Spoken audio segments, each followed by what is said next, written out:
Hello, we are now streaming live. This is Aloha I Need Out Living Conversations, the 100 and oh man, I lost count. How many how many sessions? 137, I think we are. Something like that. This is this session we're talking about the art of seeing and the art of stepping with your feet, of using your feet, how to take care of your feet, how to take care of your eyesight from the perspective of a mind that is free from domination and from all the programming and domestication that is fed to us that we are bound by. So everything we share here is bound, is free of those boundaries. And with the Owl Dojos, we explore, experiment, and investigate about all of this. And that's what we share with you here. And here you have Sacred Blue Heron Woman, who is the chief in these investigations. So welcome everyone, and we're off into this wonderful topic of how to see better and how to walk better, how to use your feet better. I titled it The Tao of Foot Freedom and the Tao of Eyesight Freedom. Yeah, and by the way, when you said that, everything was already already had done the title. That's why I sometimes I make the show, I set it up like the day after. Sometimes I do it on Friday. This time I had it all set up. I was like, should I change it all? I just left it like it was.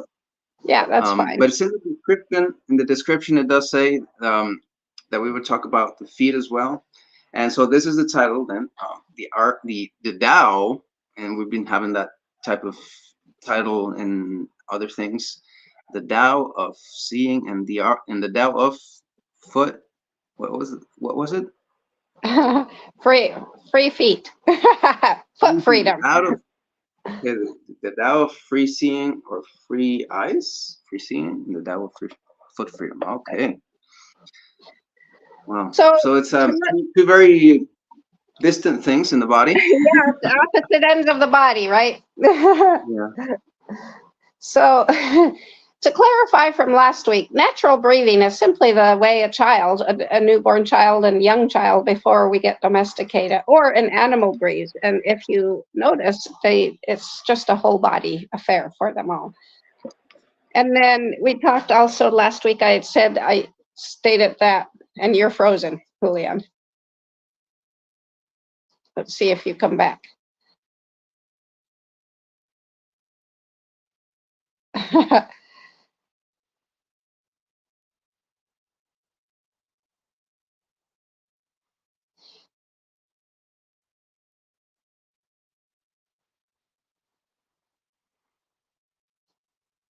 There we are. I'm by myself.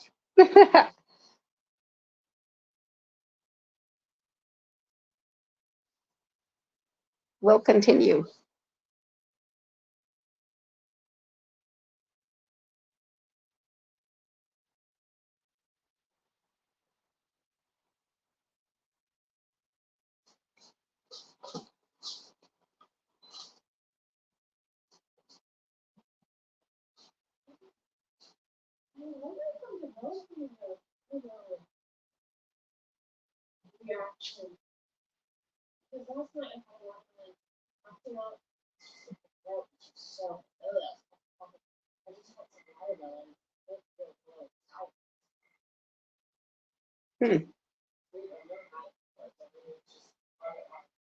Yeah, probably. Okay, so there you are. I think it's the phone. I don't know what it is, but I think my phone is starting to go into the age of it's no longer any good. Sorry about that. Probably. So go ahead again. Okay, so to clarify, natural breathing is the way a baby or a young toddler before domestication breathes. It's a whole body affair. Oh. And then we talked on I mentioned that hardly any adult people can do the deep squat anymore. So what is the importance of the deep squat? It opens up the lower back. That's the biggest part of it. Yeah, What's the you number talked one about that complaint? on the last show. What do so many people suffer from? Low back pain. The deep squat opens up the low back. It's good for our overall health. It releases the lower back muscles as well as the lower part of the diaphragm that's attached to the lumbar spine. And it helps then to cleanse and energize the kidneys, which is where our jing is stored, our sexual energy. Okay. So I wanted to talk about that before we get into our feet. So the current story of our feet that we all know probably goes something like this. Your feet are inherently weak and they need support. And if they start to hurt, only an expert with external inputs can save you from your foot pain. And do not put your bare feet on the ground because it's dirty and you'll get sick. Does that sound familiar? Yeah, a little bit. And maybe you have other current stories you can add, that stories that keep your feet in shoes, most people, right? So as a species, we were not designed in a lab and we were not made from synthetic components, just as we were not meant to be physically idle most of the time or live in artificial environments and keep our feet caged in artificial environments or our eyes behind artificial things. Nature, Pachamama, or Gaia, has always been the cradle where we grew and developed. So why have we removed our feet from this cradle?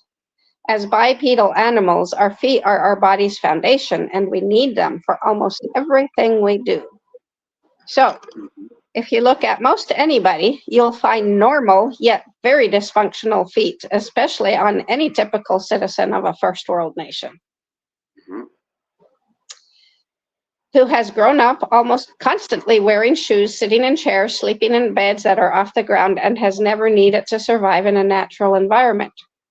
Normal, dysfunctional feet tend to, hear me, normal, but yet very dysfunctional feet tend to be weak, stiff, and painful, with cramped toes, flat arches, and conditions like bunions or ingrown toenails, and more. You'll find natural, healthy feet on a tribesman who has spent their life living outdoors without shoes. Their natural feet are incredibly strong, resilient, and flexible, with a tougher layer of outer skin that protects and relays information to their body from Pachamama. They've maintained their natural arch, and their toes are splayed wide open, allowing optimal balance and shock absorption. Humans have invented shoes for all occasions so that we would never have to be without shoes, since it's seen as dirty or unhealthy to not wear shoes. The problem with shoes is that they're designed for fashion, not for function, and all shoes share similar properties. The toe box is way too narrow, there's a heel, the body of the shoe is rigid, and there's some degree of cushioning, and there's a toe spring. While they may look good, these shoes alter the structure and function of your feet and fuck them up, basically. So the narrow toe box cramps your toes, and the heel reduces calf and ankle mobility. And you can't hardly buy a pair of shoes that isn't ramped at the heel. Even if it's 1/8 of an inch, it's still higher, right? Always higher. So that reduces calf and ankle mobility. The rigid toe, the rigid body and toe spring stiffens the midfoot and toe joints, and the cushioning reduces the sensory input from Pachamama that our feet need in order to thrive. What is a toe spring? I wasn't aware of this, and I used to wonder why, when I would wear shoes, the toes would always curl up, like sandals, right? After I've worn them for a few weeks, the toes are curling up. Why is that? Well, since I've been in natural footwear, that is rewilding my feet, renormalizing my feet, that's not so prominent anymore. So what is a toe spring? Well, if you go into a shoe store and you look at especially tennis shoes, the toe is always curved up. That's the toe spring. What does that do? We'll talk about that later. That's the toe spring. That's the toe spring, and it's even on sandals now. So one of the primary functions of our feet is sensation. There are up to 200,000 nerve endings in each foot. They are one of the most sensitive parts of our bodies, and we need this sensory feedback from Pachamama to adapt our movement patterns to the surface we're walking on. The foot and ankle complex serve as our foundation of movement, and it's designed to dynamically adapt to different surfaces and activity demands. The coordinated movement of the 33 joints in each foot, let me say that again, 33 joints in each foot, more joints than anywhere else in your body. These 33 joints provide the reactive stability of the feet. The less restricted this movement is, the better chance we have of maintaining our balance under varied conditions. What's the number one problem among older people in the US? They fall constantly. They have no balance because their feet have not been in contact with Pachamama for 70 years. Right. Mm-hmm. As an issue with your feet will become an issue in your body elsewhere over time. Each foot has 4 layers of intrinsic muscle with attachments from 13 extrinsic muscles of the lower leg. And these muscles work together to support the arch of the foot and control movement. So the more support provided by the shoe, the less these muscles need to work and the weaker they become. So to start, to test, stand with your bare feet. Lift your big toe off the floor and then the others one by one. And I'm going to bet you 99% of the people listening to this cannot do that. I can't. My brain has no clue that I have more toes than the big toe. The other toes all come up at the same time. A natural foot, each toe moves independently. Okay. They don't do that because of the shoes we've been trained to wear. And our brains have become dulled to the fact that we have 5 toes on each foot. Okay, wow, that's a lot to take in. So this practice is called piano toes, to practice lifting one toe at a time, up and down, like you're playing scales. The more you do it, the better it'll become. The communication will return, and you will gradually be able to work each toe separately. Now, if you stand with your feet shoulder width apart, look at your arches. And then bring your knees together from that shoulder width apart and watch how your arches flatten. That's normal. That's natural, I mean. Mm-hmm. Now move the knees out. And if your big toe comes off the ground with this movement, your arch has a mobility issue. But this issue isn't just in your arch, it's connected to your hips. Because as you're moving your knees in and out, the hip joints are rotating. So your hips and your arches of your feet are intimately connected.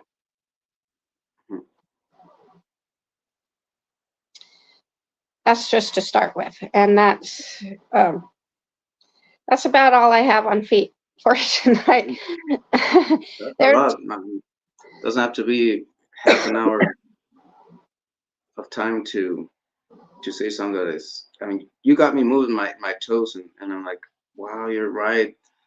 You can't move independently the toes. Why wouldn't you be able to do that?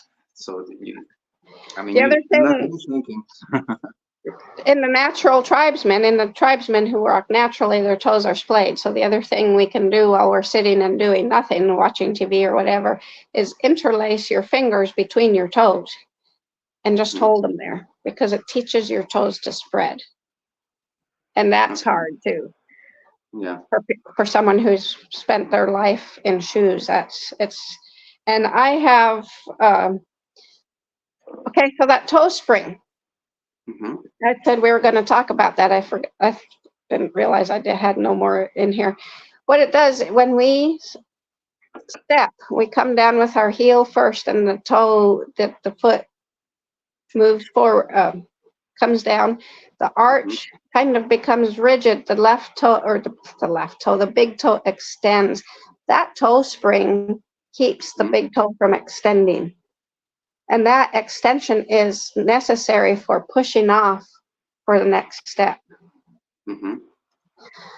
So that's, I learned about all this a couple of 3 years ago, and this is the second summer I've been wearing what are called earth runners.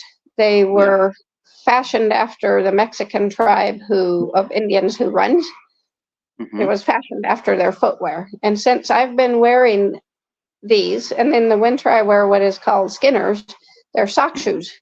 When Alexis and I started hiking for her training to become a wildland firefighter, that's all I wore was the skinners, the sock shoes. So as I have worn the skinners and these earth runners, my feet have gradually become wilder and wilder on their own. And now when I wear a pair of shoes without a toe spring in it already, I'm not creating the toe spring. My big toe has learned how to let go of the toe spring. Yeah. So let's come up to the opposite end of the body, the current medical treatment of defects of eyesight. So in the great majority of cases, the only treatment of defects of eyesight consists in fitting the patient with artificial lenses designed to correct a particular error of refraction, which is held responsible for the defect.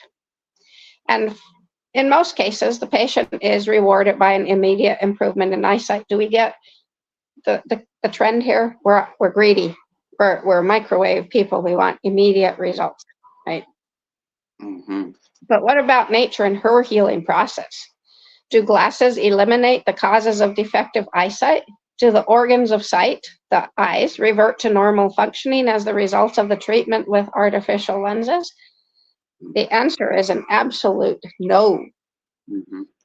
Artificial lenses neutralize the symptoms, but they do not get rid of the causes of defective eyesight. And so, far from improving, the eyes fitted with these devices tend to grow progressively weaker and to require progressively stronger lenses for the correction of the symptoms, for the neutralization of the symptoms. The standard orthodox opinion is that the mechanical palliation of symptoms is the only kind to which defective organs of sight will respond. So if that were true, then the eyes are totally incapable of healing themselves, and they must be different from all other parts of the body who are. Because given favorable conditions, all other organs of the body tend to free themselves from their defects if we support them in doing so. So in treating other parts of the organism or the body, doctors are not content to ameliorate merely the external conditions of functioning. They also seek to improve the internal conditions, to work on the physiological environment. So when legs are crippled, the orthopedic surgeon refuses to let their patients rely infinitely on crutches. So why don't we do the same for our eyes? Good question. Good. Why are some areas of medicine more corrupt than others? I ask myself that. The orthodox theory is so implausible, so intrinsically unlikely to be true that I even wonder how I've been duped into it for 50 years and unquestioningly accepted it, while I was part of encouraging patients to get rid of their other crutches. Never once did, right? So the truth is that the eyes can be re-educated towards natural sight by appropriate body-mind coordination. And how is this truth discovered? Well, in the 1800s through early 1900s, Dr. W.H. Bates became dissatisfied with the normal symptomatic treatment of eyes. So he set himself up to discover more. As a result of his work, he came to the conclusion that the vast majority of visual defects are functional and due to faulty habits of use. Here we go again with our habits of domestication. These faulty habits of use, we heard all about that last week with breathing. Right? Faulty habits of use are invariably related to conditions of strain and tension. Oh, do we get a common theme here again? Everything's related to strain and tension. Everything is stress, as I say. But then it's more precise to say tension, not stress, tension. Tension, exactly. And strain and the strain affected both the body and the mind. He also discovered that the condition of the strain could be relieved, and when the patients learned to use their eyes and mind in a relaxed way, their eyesight improved and refractive errors tended to correct themselves. So practice of the re-education technique served to build up natural seeing habits, and most of his patients found their eyes completely healed with no need of glasses anymore, artificial lenses. However, visual re-education demands a certain amount of time, thought, and commitment, just like everything else does to keep yourself in, right? And since we are bioslackers, most of us are not motivated until an imperious need arises. So human sloth and inertia has guaranteed opticians at least 90% of their present business. Can I say that again?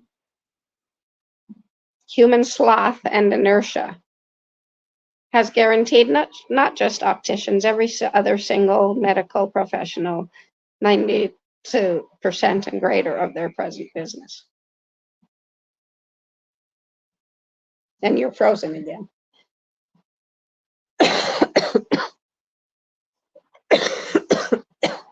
There we go. I'm back, sorry. So did you hear that about human sloth and inertia? Yeah, the audio, when the video goes out, it's just a video. For somehow the audio stays. Cool. So I've been listening.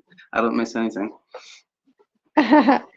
So there is a basic principle that underlies the practice of every art, which is the art of seeing, or the art of free feet, or the art of natural movement.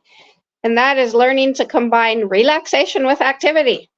Learn to do what you have to do without strain, which is the concept of Wu Wei, right? And even Hara. Work hard, yet never under tension. So this, again, is the Chinese principle of Wu Wei and the concept of Hara also. Okay. To speak of combining activity with relaxation may seem paradoxical, but it's not. Mm-hmm. And there are two kinds of relaxation, passive and dynamic. Passive is achieved in a state of complete repose by a process of consciously letting go. Passive relaxation is excellent, and yet it's not enough. Dynamic relaxation is that state of the body and mind, which is associated with natural functioning. Mm-hmm. So malfunctioning and strain tend to appear whenever the conscious I, or domesticated ego,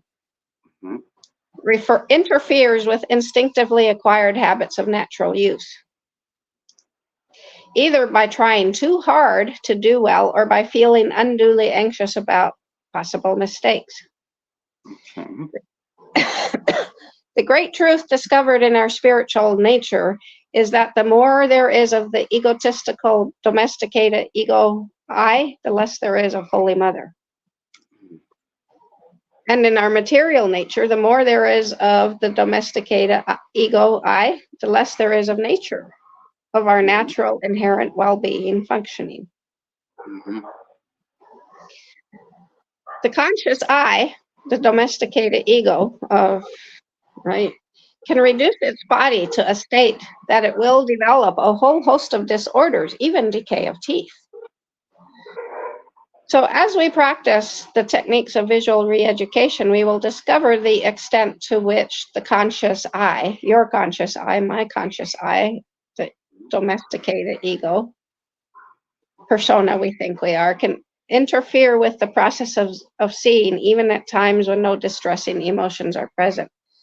We see it in other psychophysical skills in the ever so anxious effort to do well, but defeats our own self, right? Mm-hmm. So to proceed, we need to now understand the process of seeing. We're not going to talk about the eyeball. We're going to talk about the process of seeing. Okay. When we see, our minds become acquainted with things in the outside world through the instrumentality of the eyes and the nervous system. So in the process of seeing, our mind, eyes, and nervous system are intimately associated to form a single whole, and anything that upsets one element of this has an influence on all the others. So the process of seeing can be analyzed into three subsidiary processes. Number one is the process of sensing. sensing something out there, right? Then there's the process of selecting what we've sensed and the process of perceiving what it is we've sensed and selected. So Okay. basically, we sense colored patches in our field of seeing. So we'll call these a set of sensa. These colored patches are a set of sensa. Mhm. And then we select, which is the process of singling out a part of this sensa from in the visual field from the rest. And the physiological basis of this is the fact that your eyes record the clearest images at the central point of the retina. So then the physiological basis of selection is that there's generally something in the visual field that grabs our attention, so we want to focus on it. So now we've selected that, and we're going to call that the sensum. There was a sensa, and now there's a sensum. Okay. So now perceiving is the recognition that what we sensed and selected is the appearance of a physical object in the external world. And it's important to remember that physical objects are not primary data. What our eyes see is a set of sensa, colored patches. Mm-hmm. The physical object makes its appearance when we have selected the sensum to perceive with. So when our eyes interpret the sensum, the thing we're focusing in on, Mm-hmm. then our minds can interpret this as a physical object out in space. So in adults, the three processes are done simultaneously. Sensing is not the same as perceiving, absolutely not. You have to sense that there's something out there first before you can perceive it. Okay. Your eyes and nervous system do the sensing while your mind does the perceiving. So the process of perceiving is related to your accumulated experiences, your memory. So clear seeing is the product of accurate sensing and perceiving. In the orthodox treatment of defective eyesight, attention is paid to only one element of the process, and that is the physiological mechanism of the sensing process. Perception and the capacity to remember what perception depends on are completely ignored. The most characteristic fact about the functioning of our body, our organism, is that it is not constant, but highly variable. Non-uniformity of functioning is just simply part of being a living self-conscious organism in the process of adapting to changing conditions. Mm-hmm. And so the function of the organs of sight, our sensing eyes, our transmitting nervous system, and our mind that perceives and selects is no less variable than the functioning of our organism as a whole. So in the light of these facts, we can see the absurdity of our behavior when we have issues with seeing. Ignoring the general condition of our body, our spirit, and our mind, we hurry off to the nearest eye doctor who gladly tells us that we need glasses. Then the fitting of the glasses is done by someone who doesn't know us and has no knowledge of us as a physical organism or even as a human individual. Mm-hmm. And then regardless of the possibility that the failure to see properly may be due to a temporary malfunctioning, we get our artificial lenses and experience an improvement in our eyesight. Now the chances are that we will never be able to get rid of these valuable crutches. Instead, the strength of the crutches will have to be increased as the power of our seeing progressively diminishes under the influence of the crutches. Mm-hmm. In kids, visual functioning is very easily disturbed by emotion, shock, worry, and strain. But instead of taking steps to neutralize these distressing conditions to restore the proper habits of visual functioning, we hurry them off to have their symptoms palliated by artificial lenses, committing them to a complete lifetime of dependence on a mechanical device that neutralizes the symptoms of faulty functioning by adding to its cause. Mm-hmm. So the wearing of spectacles confines our eyes to a state of rigid and unvarying structural immobility. So what are some causes of visual malfunctioning? Boredom and misdirected attention. Boredom. Boredom. Wow. That's so good to know. Now that I have kids, and yeah, you know, the word in Spanish for bored is aburrido. Aburrido. Yeah, so it has the same first letters as burro, as donkey. Right. So my grandma used to say, because I used to tell my grandma, Grandma, I'm bored. Estoy aburrido, and she would reply, only the burros get aburrido. Funny. Only the That's dumb people get bored. yeah. But that's exactly what you're saying, that boredom. And you made me think of my kids and how important it is to teach, to show that a world where you can never get bored at. There's so much to do, Right. right? That is just, why would you get bored? There's just so many things you can explore, arts Yeah. and crafts and things you need to do. You need to be doing exercise. You need to be taking care of your body. You need to be Moving. Right. processing your foods. You need to be taking care of your house, etc. You can never get bored. Yeah. So boredom lowers the general bodily and mental vitality, including that of the organs of sight. Reports of boredom are accompanied very frequently by reports of increased stimuli, such as pains, aches, eye strain, and hunger. The eye strain leads to an increased effort to see, and this increased effort to see, coupled with the increased effort to fix attention in spite of being bored, results in the lowering of vision and the consequent enhancement of eye strain. Mm-hmm. So attention is the indispensable condition of the two mental elements in the total process of seeing, for without attention there can be no selection from the sense field and no perception of the selected sensa as the appearances of physical objects.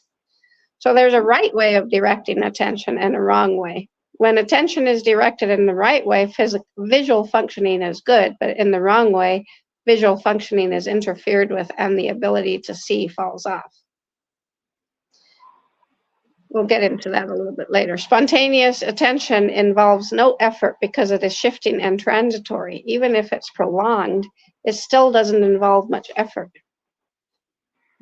Voluntary attention is the cultivated variety of the wild spontaneous growth. It's found only in man and in animals subjected by human beings to some form of training. So voluntary attention is purely under our control. Mm-hmm. It is the attention associated with intrinsically difficult tasks or with tasks that we have to perform even though we don't want to. Mm-hmm. Voluntary attention is always associated with effort and tends to produce fatigue. So the bodily correlations of attention with the art of seeing is that sensing, selecting, and perceiving cannot take place without some degree of movement. Mm-hmm. Here we go with another common theme, movement. Movement is a common theme in life. Even time is just movement. Yeah. So if the eye is kept fixed on a given object without movement, perception after a while grows dim and then disappears. So to test this out, just rest your fingers on a surface without pressing and notice what happens after a few minutes. Mm-hmm. Right? You stop feeling what they're resting on, right?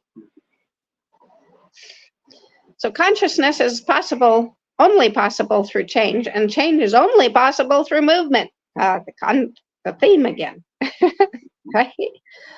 Freely shifting attention is an important prop of vital activity. Our attention to what may be seriously called a single thing, offering no opportunities for the movement of attention from part to part, cannot be held for more than about a single second without a serious risk of falling into a hypnotic trance. So anytime we're trying to hold our attention, we're going into trance, and right, without moving. We're seeing as concerned this continuous movement of attention from part to part of the object under inspection is normally also accompanied by constant movement here, right? So our attention, our spontaneous attention, we don't even know our spontaneous attention is moving constantly, but it is. It's accompanied by these moving constantly. Since the clearest images are recorded in the center of the retina, the mind, as it selects part after part of the object for perception, causes its eyes to move in such a way that each successive part of the object is seen in turn by that portion of the eye which records the clearest image. So attention to be effective must be continuously on the move, and the eyes must shift as continuously as the attention of the mind controlling them. While attention is always associated with continuous eye movements, it can also be associated with the inhibition of movements in other parts of the body. Every bodily movement is accompanied by a more or less vague sensation, and when we are trying to pay attention to something, these sensations act as distracting stimuli. So to get rid of such distractions, we do what we can to prevent our bodies from moving. Think about going to a concert where everybody's still listening to the music, and then as soon as it stops, you hear sneezing and moving and coughing, and right, all these were repressed to pay attention to the music. Right. Continuous movement of the eyes and inhibition in the rest of the body, such as the rule where visual attention is concerned, and so long as this is observed, visual functioning will remain normal. So movement of the eyes, inhibition in movement of the rest of the body, if so need be, right? Abnormality sets in when the inhibition of the movement, which is right and proper in other parts of the body, is carried over to the eyes where it is totally out of place. This inhibition of movement of the eyes, a movement of which we are mainly unconscious, is brought about by a too greedy desire to see. In our overeagerness, we unconsciously immobilize our eyes in the same way we have immobilized the other parts of the body. The result is that we begin to stare at that part of the sense field which we are trying to perceive. But a stare always defeats its own object, because instead of seeing more, a person who has immobilized his sensing apparatus, his eyes, automatically lowers his power of seeing, which depends upon the uninterrupted mobility of the sensing eyes and of the attending, selecting, and perceiving mind associated with the eyes. And the act of staring, since it represents an effort to repress movements, is always accompanied by excessive and continuous tension.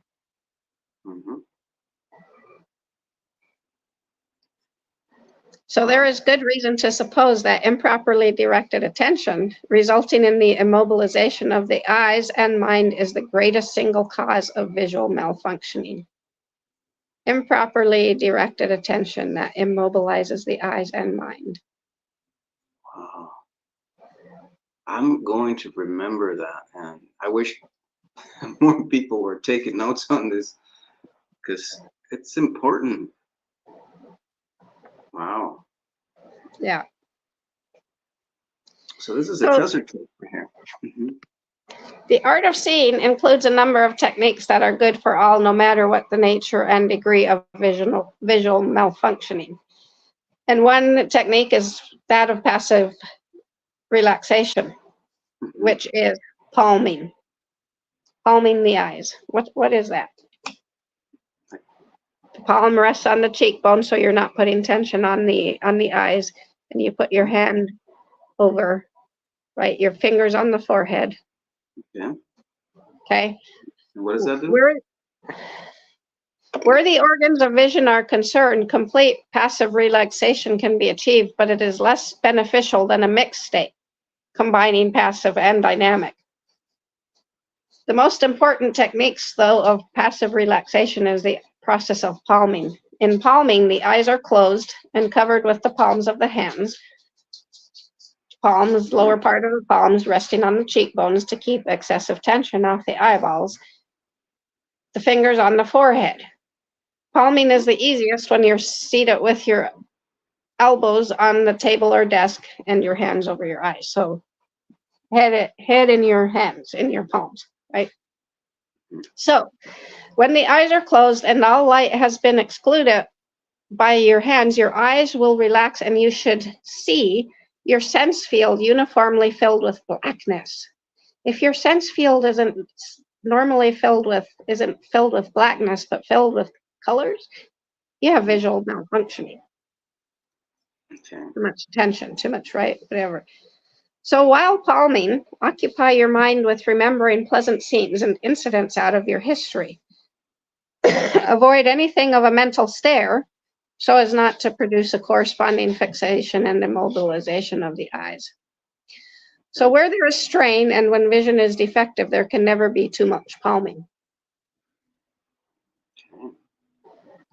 We all tend to be greedy end gainers, right? Always looking for the end gain. Pay no attention whatsoever to our means whereby we achieve the end. Yet the nature of the means employed will always determine the nature of the end attained. So by seeking relaxed visual functioning of the kind that nature intended us to have, we will find that all the rest will be added to us in the form of better eyesight and heightened powers of work. If, on the contrary, we persist in behaving as greedy and thoughtless end gainers, aiming directly at better vision through mechanical devices and increasing increased efficiency by sheer willpower or unremitting strain and effort, we will end by seeing worse and getting less work done. Mm-hmm.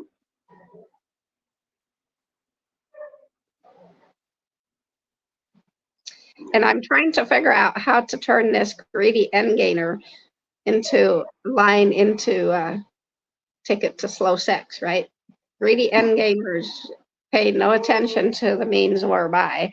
So if the greedy end gain is the orgasm, right? What I'm going to come up with a That's great. inspired statement for that. Mm-hmm. Okay, 2 more techniques. Blinking and breathing. Okay. Breathing. Do we sense a pattern here? Blinking has 2 main functions. One is to lubricate and cleanse the eyes with tears, and then to rest them by periodically excluding light. What?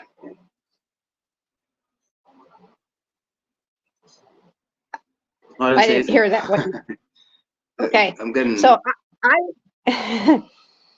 eyes in a condition of dynamic relaxation blink often and easily.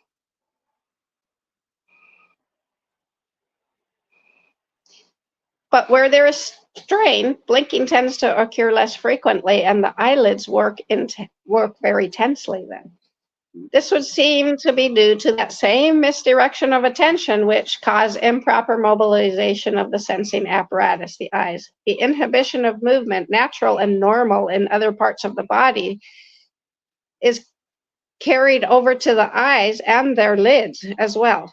So a person who stares closes or blinks only at long intervals.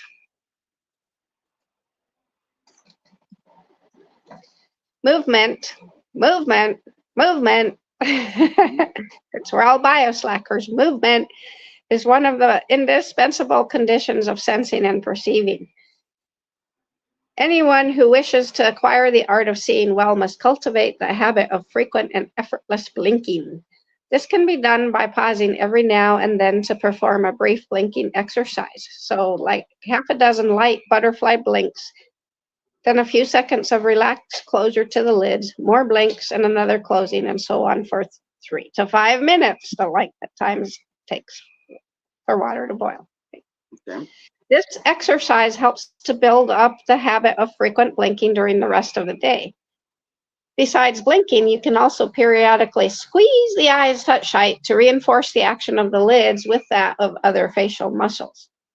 This should be done especially when we are tempted to rub our eyes. And then also do it occasionally throughout the day to increase local circulation and stimulate the secretion of tears. Okay. When we look at something attentively, we tend to either hold our breath for many seconds at a stretch or we breathe less deeply. The reason for this is that when we're trying to concentrate our attention, the sounds and sense of muscular movement associated with breathing are distracting. So we suppress, right? We inhibit. In our strained effort to see, we tend to carry this normal interference with breathing to abnormal extremes. Eyesight depends upon good circulation, and the quantity of the circulation in and around our eyes can be increased by means of relaxation, both passive and dynamic. So the palming and then the blinking. Mm-hmm. The quality can be improved by learning consciously to breathe, even while paying close attention to something. In insects, fishes, birds, animals, and humans, eyes have been developed with the express purpose of responding to light waves. Light is their element, and when they are deprived of light, they lose their power and develop dis-ease. Your eyes do their work most easily and efficiently when they are allowed to alternate between good solid darkness and good bright light. But in recent years, there's grown a pernicious and unfounded belief that light is bad for the eyes. Organs which have adapted to sunshine of all degrees are now supposed to be incapable of tolerating daylight without the intervention of tinted goggles. The fantastic craze for blacking out the eyes has been popularized by the manufacturers and vendors of colored glass and celluloid spectacle frames. So the more we wear sunglasses, the weaker our eyes become and the greater the need for protection from the light. Mm-hmm. So sitting comfortably, lean back outside in the sunshine, and think looseness. Close your eyes and turn them towards the sun. To avoid internal staring and the possibility of too long of an exposure to the light of any portion of the retina, move your head gently from side to side, sunning for a few minutes at a stretch. Okay. Give your eyes light. Mm-hmm. Adequate cognition of the external world depends upon movement. Right? And in one way or another, our conscious I, or domesticated ego personality, loves to interfere with natural and normal functioning of the whole body and other bodies. And other bodies, absolutely, and other bodies. Mm-hmm. Right? I've experienced that. The domesticated ego personality of all the men around here is that they want to interfere with the bodies of my animals and cut their balls off. Especially pigs.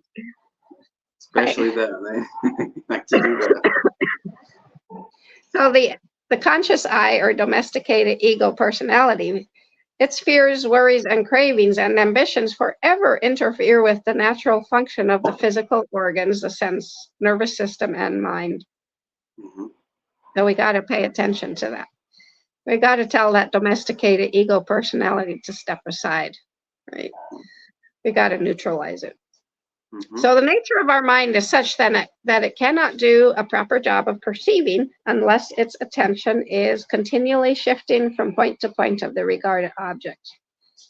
And these are both a recap. So what I just said is a recap of what we talked about. And number 2, recap, the eyes, when fitted with spectacles, lose more and more of their power of self-regulation and resistance to abnormalities, disease. Mm-hmm.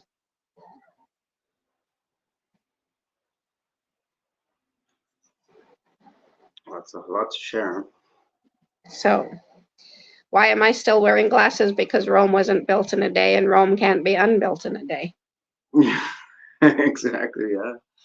Yeah. So, but there will come a day when these glasses will go bye-bye. And these are not prescription. I gave up my prescription glasses a long time ago. I haven't worn prescription glasses for cool. 4 or 5 years now, if not longer. You're probably doing the work of getting rid of them. Yeah. Yeah, these are and, just reading glasses. and you'll get there. And you know that mindset of needing them is so bad that, I mean, I wonder, do they actually tell people that? Because my mom, and if she does it, it's because it's a lot worse in other places.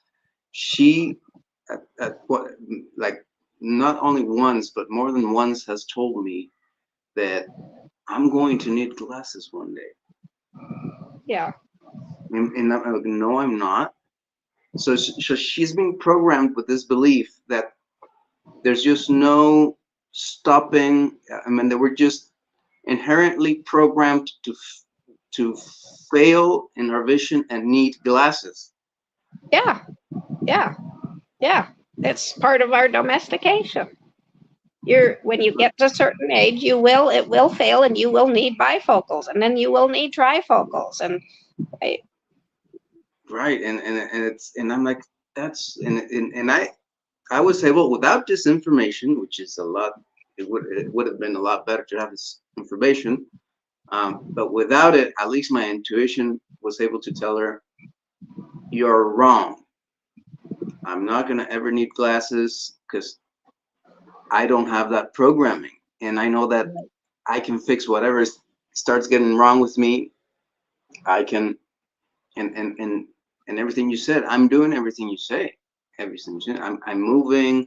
I practice a lot of, since I do wear out my vision a lot with screens, then I compensate that by going outside, by looking at far away. I like to stare at far away mountains and clouds, and I do a lot of seeing close and far exercises. Like I'll look at things very close, and then I'll look at something that's very far. So I do that, and that compensates them. But man, this is very valuable information, and this is very liberating. I think these small pieces of um, of information that you give us throughout the shows, they're keyholes to liberation, because you can talk a lot about liberation, and I see people talk about freedom and whatever, but they don't open up the keys. They don't, and you're opening up the keys. You're like, okay, here with this, your eyesight is going to be free. There you go. With this, your yeah, feet are going to be free. There you go. With this, your sexuality is going to be free. There you go. And it's so many keys, and depth, and economy, and and spirituality, and philosophy, and everything.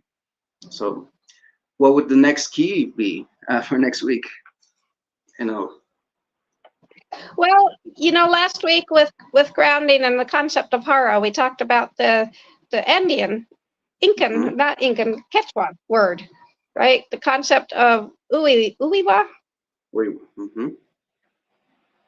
gotta right? say it without doubting it. That's you have that. You gotta have the accent of with not doubting with the definition of it always being the mutual care from which beings grow within the place. it. So we're going to talk about dirt, the ecstatic skin of earth, and ourselves as human beings being dirt, the ecstatic skin of the earth as well, because that's how we come into uiwa with. Wow, and you know what? The last, not too like yesterday, since it's been so dry here and there's more and more dust. Um, I was telling Maya, we're turning into dust here. We're going Well, back to dirt. well, we do every day. The vast, and this is why I want to address this, because Yeah. right, once again, we don't want to take our feet out of our shoes and put them on the dirt because, oh my God, it's dirt, it's dirty, it's dirt. But we don't realize that all of the dust in our houses is our bodies turning to dirt because we are dirt. Right, and everything's going to dirt, and everything turns into dirt, and So that's why I feel like we need to understand that we are dirt. We are dirt, the ecstatic skin of the earth. And we have depleted with our stupid behaviors the dirt of Pachamama. And so for us to come into Uiwa with her, as well as grounding, the things we talked about, natural movement, we need to understand dirt, the ecstatic skin of the earth, and ourselves as dirt, the ecstatic skin of the earth, of Pachamama. So a very exciting topic. As a title, what's the title? Do you have a title? Dirt and humans as the ecstatic, or yeah, let's stick with humans because it goes the same with animals, but let's go with humans. Dirt and man as the ecstatic skin of the earth, or something like that. Okay, I like that. Yeah. So that's for next week. We're having same time, 8:45 now, Central Standard Time. So we can give some more time to feeding animals in the farm. Yeah.